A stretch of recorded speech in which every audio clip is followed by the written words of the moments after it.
And that's the world that Charles Xavier was born into.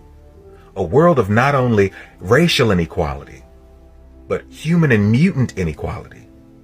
You see, Xavier grew up rich in Westchester, New York, and his powers didn't manifest until after the death of his father, when he read the mind of his stepfather and learned that his stepfather could have saved his father's life.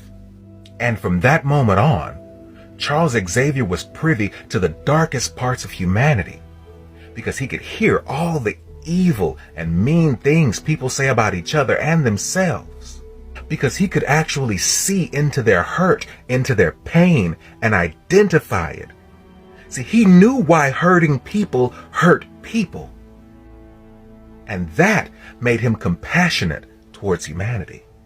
Now, Xavier's just not a powerful telepath who can read the minds of humans and mutants, but he can read the minds of any living thing, including animals.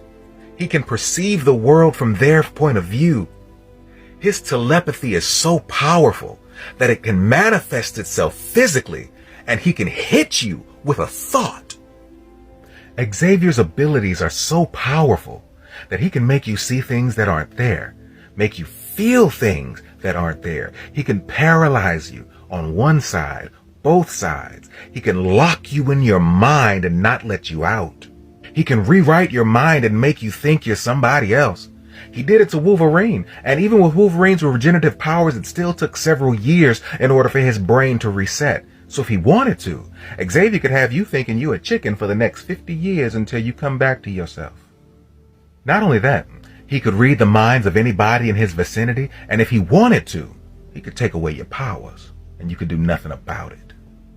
And because of his psychic abilities, he has eidetic memory. He remembers everything. He's a genius.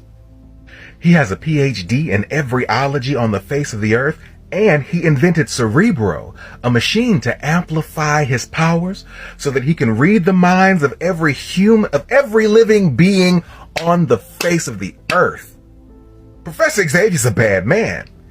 That's why I want Giancarlo Esposito to play him in the movie, because he'll bring that level of intensity to Professor Xavier that's been missing on screen.